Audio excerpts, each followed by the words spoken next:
Di sebuah desa kecil yang terletak di kaki bukit, hiduplah seorang petani bernama Pak Karto. Ia dikenal sebagai orang yang sederhana dan pekerja keras, namun tak jarang ia menjadi bahan olokan penduduk desa karena ladangnya yang kecil dan hasil panennya yang sedikit. Ladang Pak Karto berada di ujung desa, tanahnya tandus, penuh bebatuan dan sulit ditanami.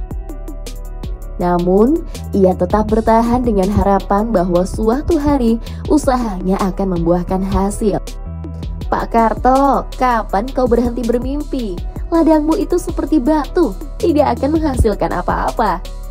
Ejek Pak Joyo, salah satu petani kaya yang memiliki ladang subur di tengah desa. Benar Pak Joyo, lebih baik Pak Karto cari pekerjaan lain saja daripada membuang waktu di tanah yang keras itu. Tambah Bu Sumi, seorang pedagang sayur. Pak Karto hanya tersenyum kecil mendengar hinaan itu. Dalam hatinya, ia merasa sedih, tapi ia percaya bahwa tidak ada usaha yang sia-sia. Setiap pagi, ia memulai hari dengan doa, berharap bahwa suatu hari tanahnya yang kering akan memberi hasil yang luar biasa. Suatu pagi, saat sedang mencangkul di sudut ladangnya yang jarang ia sentuh, cangkul Pak Karto mengenai sesuatu yang keras. Dengan penasaran, ia menggali lebih dalam dan menemukan sebuah biji yang sangat aneh. Biji itu berwarna keemasan, bersinar lembut di bawah sinar matahari, dan ukurannya sebesar kepalan tangan orang dewasa. Apa ini? Biji sebesar ini belum pernah kulihat sebelumnya, gumam Pak Karto. Meski heran, ia memutuskan untuk menanam biji tersebut di tengah ladangnya. Memberikan perhatian lebih dengan menyiram dan merawatnya setiap hari. Ia bahkan berbicara pada tanaman itu seolah-olah tanaman tersebut bisa mendengarnya. Tak butuh waktu lama, biji itu mulai tumbuh menjadi tunas. Dalam waktu seminggu, tunas itu berubah menjadi pohon kecil. Dan dalam sebulan, pohon itu sudah menjulang tinggi. Anehnya, pohon itu tampak berbeda dari pohon biasa. Batangnya berwarna keperakan, daunnya lebar dengan warna hijau kebiruan, dan saat ditiup angin, daunnya mengeluarkan suara melodi yang lembut. Orang-orang desa mulai memperhatikan pohon Pak Karto.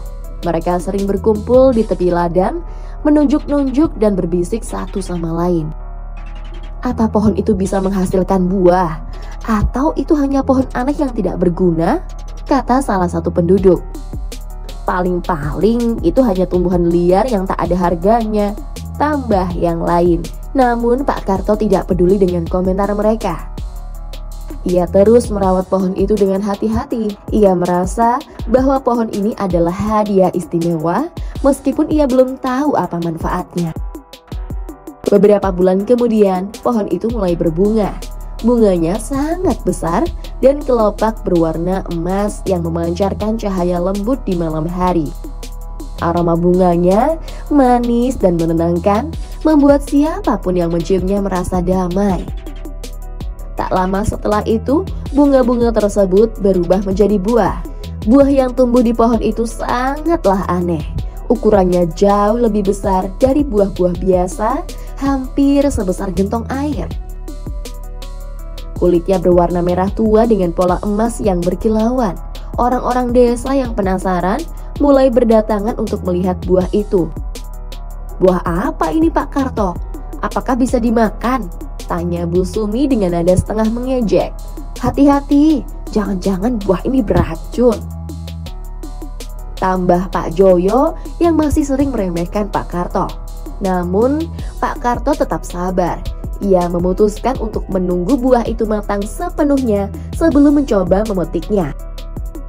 Hingga suatu hari, sebuah buah jatuh dengan sendirinya dari pohon. Suara jatuhnya begitu keras hingga terdengar ke seluruh desa. Pak Karto memotong buah itu dengan hati-hati. Ketika kulitnya terbuka, tampaklah daging buah yang berwarna keemasan, berkilau seperti berlian kecil. Aroma buah itu begitu harum hingga membuat semua orang yang berada di dekatnya merasa lapar. Dengan sedikit ragu, Pak Karto mencicipi potongan kecil daging buah tersebut. Subhanallah, rasanya manis sekali, seru Pak Karto dengan wajah penuh kebahagiaan. Ia membagikan potongan buah itu kepada tetangganya yang penasaran. Mereka semua terkejut dengan rasanya yang luar biasa. Selain manis, buah itu juga membuat tubuh mereka terasa segar dan bertenaga. Buah ini luar biasa, aku belum pernah merasakan sesuatu yang seperti ini, kata Bu Sumi yang sebelumnya meremehkan Pak Karto. Namun, kabar tentang buah ajaib itu menimbulkan konflik di desa. Orang-orang mulai mendesak Pak Karto untuk menjual buahnya kepada mereka. Beberapa bahkan mulai iri dan menuduh Pak Karto menggunakan ilmu hitam untuk menghasilkan pohon itu. Pak Karto, pohon ini tidak wajar. Jangan-jangan kau bersekutu dengan makhluk halus, teriak seorang warga. Kami juga ingin bagian dari buah ini. Jangan serakah, tambah yang lain dengan nada marah. Situasi semakin memanas ketika orang-orang mulai mencoba mencuri buah dari pohon itu di malam hari. Pak Karto yang tidak ingin konflik bertambah buruk, akhirnya mendatangi kepala desa untuk meminta perlindungan. Ketika video pohon ajaib itu viral, tidak hanya penduduk desa sendiri yang terlibat. Orang-orang dari desa tetangga mulai berdatangan, membawa serta keinginan mereka untuk mencicipi buah itu. Beberapa bahkan mencoba memanfaatkan situasi dengan memanas-manasi warga desa Pak Karto. Kalau pohon itu ada di desa kami, pasti semua orang sudah menikmati keajaibannya. Tidak seperti kalian yang egois, teriak seorang warga desa tetangga. Keributan semakin membesar ketika beberapa orang dari desa lain mencoba mencuri buah di malam hari. Pak Karto terpaksa berjaga sepanjang malam bersama beberapa warga yang mendukungnya. Namun, tidak sedikit warga desanya sendiri yang mulai terpecah. Sebagian mendukung Pak Karto, sementara yang lain merasa bahwa pohon itu seharusnya menjadi milik bersama. Pak Karto hanya petani biasa. Pohon ini adalah keajaiban untuk desa kita. Bukan hanya untuk dia seorang, seru Pak Joyo dalam sebuah pertemuan desa. Kepala desa berusaha menenangkan suasana, tetapi konflik terus berlanjut. Pak Karto merasa semakin tertekan. Ia ingin melindungi pohon itu, tetapi juga tidak ingin memicu perpecahan di desanya. Viralnya pohon ajaib itu akhirnya menarik perhatian pihak kota. Seorang pejabat pemerintah datang untuk melihat langsung pohon tersebut. Wartawan dan orang-orang penting dari kota ikut berdatangan, membuat ladang Pak Karto menjadi pusat perhatian nasional. Pohon ini harus dilindungi.